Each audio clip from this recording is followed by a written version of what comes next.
paling tua. Iya. Dia baru 32 barusan.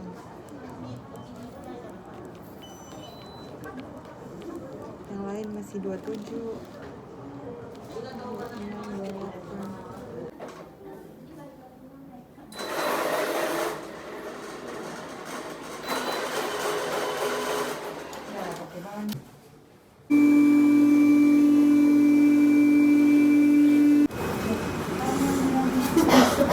今日は4本取ります。でも取る量は 10cc ちょっとなので小さじ2杯ちょっと小さじ1杯が 5cc なので全部取る量は 10.5cc なので、だからティースプーン2杯ちょっと。ここから取りますね。お願いします。怖がらしちゃってごめんなさい。ごめんなさい。でも何も知らずにいきなりだとそっちの心構えがないのも気の毒か。じゃあ赤ちゃん用の針を使うので、はい。やだ。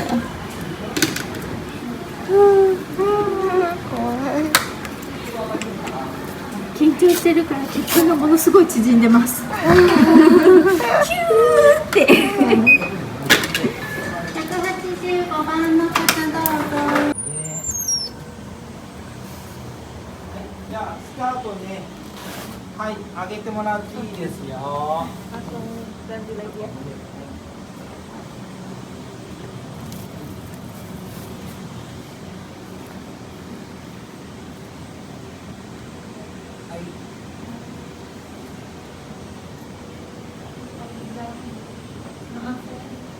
い。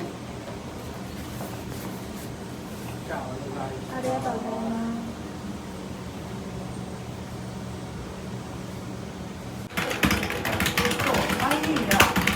私は日本人ではない。日本人ではないです。日本人ではない。けど日本語は堪能と。大丈夫です。病気がなくても、ね、皆さん体調崩して病院にかかられる方が多いんで、一応今日結果出てきたんで一緒に見てもらいたいんですけど、上から見ていくとヘモグロビンってね貧血の数値なんですけど、上から4番目なんですけど 12.3 ですね。腎臓疾患がひどいと貧血の症状が出ることがありますけど、貧血は今そんなに強くないと思います。であと血小板ってね出血した時なんかに血を止めるような成分、こちらも下がってない。であと科学の授業じゃないんですけど、血液の酸性とアルカリ性っていうのをチェックしてますね。なので腎臓を患うと血液のバランスを整えるような働きが悪くなってきて、それで体調を崩しちゃうということがあるんですが、今のところ酸性とアルカリ性の乱れもそんなに強くないという状況です。であとナトリウムとかカリウムとかクロールっていう血液のバランスですよね。こちらも今大きな乱れです。でクレアチニン値に関しては 0.88 の結果だったので、確かにちょっと高めではあるかなというふうに思ったりしています。また後で言います。であと尿酸値は 6.8 で良さそうですね。肝臓機能の AST、ALT も問題なくて、あとコレステロールですね。病気が起こってくるときに血液とかタンパクの反応がおしっこに見られることがあるって言われてるんですけど、今そういう反応はヤシンドさんの方のおしっこの検査にないですね。であとただちょっと水が少ないかもしれないなっていう兆候はおしっこの所見にあって、であと塩分量ですかね、さっきご自分で作ってるっておっしゃってたんですけど、一応これ抜き打ちみたいな感じで申し訳ないんですけど、1日どのぐらいお塩取ってるかっていうのをこれ計算してみると 3g ぐらいの結果なんですよね。でちょっと少ないんですよ。なんか食べなくなってませんか？初めてです。7700円かかるけどいい？初めてだと7700円っていう選定療養費がかかってくる。検診じゃないよね。検診の結果じゃないですね。ちょっとチェックしてほしい。7700円、診察の他に必ずかかってくるんだけど、それでもいい？それは何の料金ですか？地域医療支援病院ってなってて、紹介状があると、紹介状とかそうですよね。検査の結果だとかからないんだけど、そうですね。どうしよう、7700円かかってくる。それか近くの産婦人科に行ってみる。だから大きい病院に行きたいって。だったら、ここに行って、その経過書いてもらって、ちょっと大きいところに行きたいからって言ったら紹介状書いてくれるから、そうか。そうすると OK。 どうしよう、いいかな、そんな風で大丈夫です。すいません。はい、ありがとうございます。大事にしてください。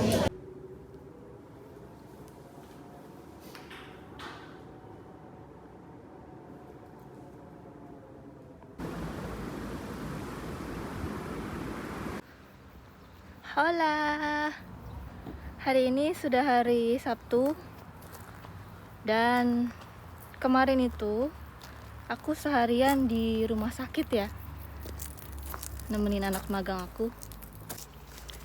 Karena kemarin itu aku udah kecapean banget, bahkan sampai ketiduran di mobilnya HRD aku.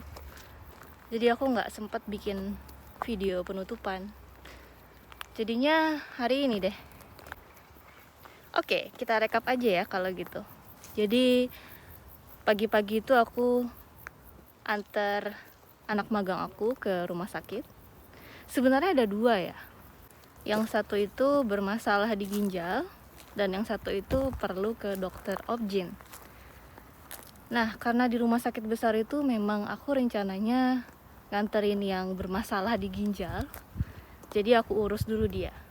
Kalau misalnya kalian punya masalah seperti pada saat pipis, kok kayaknya susah banget keluarnya, sedikit-sedikit gitu, gak lancar, atau sakit perut, atau sebelumnya sering nahan pipis, mungkin bisa jadi nantinya akan kena ke ginjal ya. Dan itu juga yang dirasakan sama anak magang aku.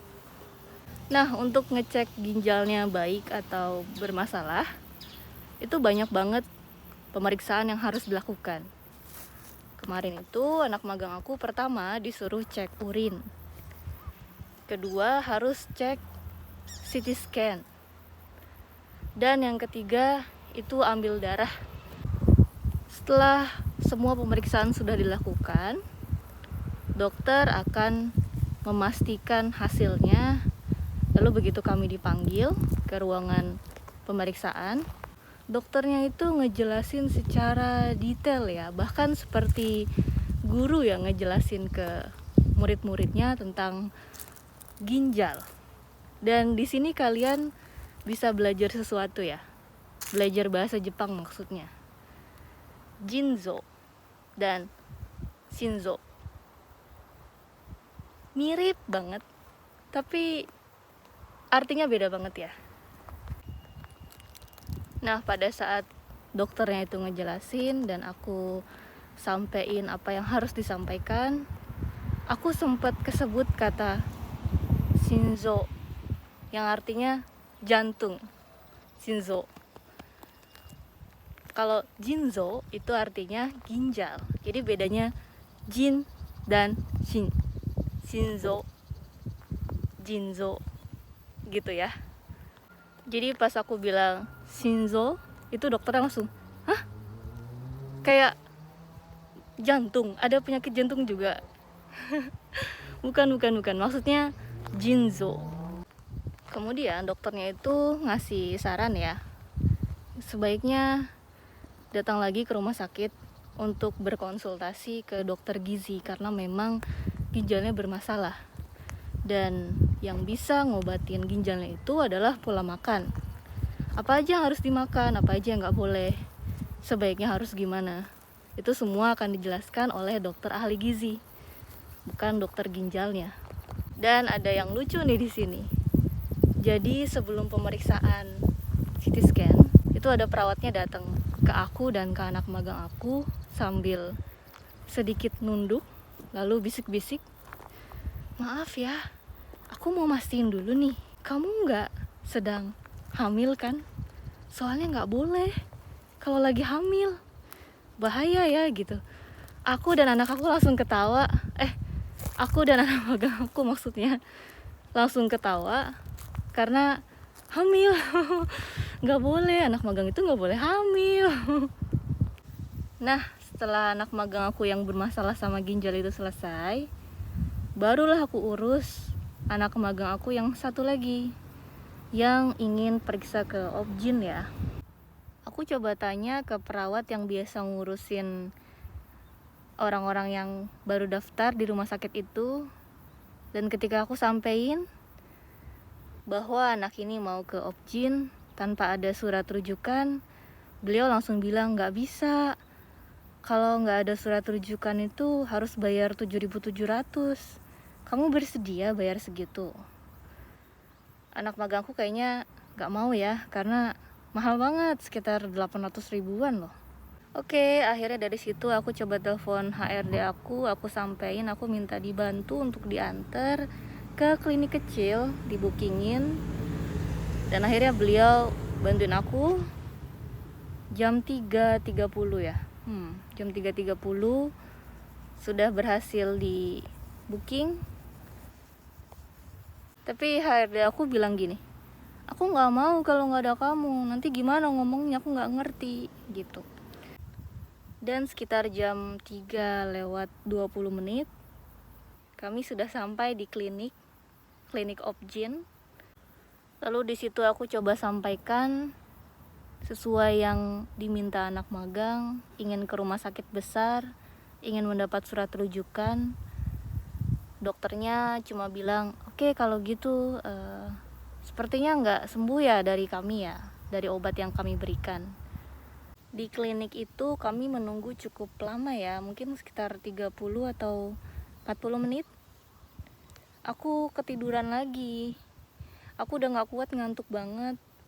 Jadi ya udah maksimal banget capeknya.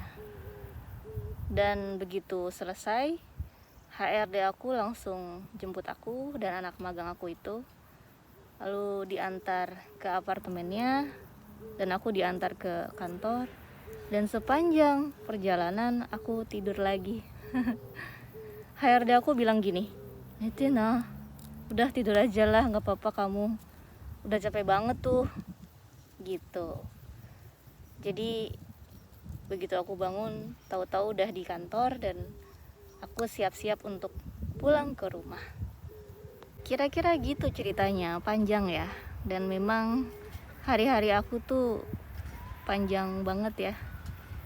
Apalagi kalau di rumah sakit, rasanya itu bener-bener kayak seharian. Padahal cuma setengah hari ya mungkin. Atau mungkin kurang dari setengah hari. Makasih ya udah dengerin cerita aku sampai selesai. Ditunggu cerita berikutnya ya. お疲れ様です。また次の動画ね。ありがとう。バイバイ。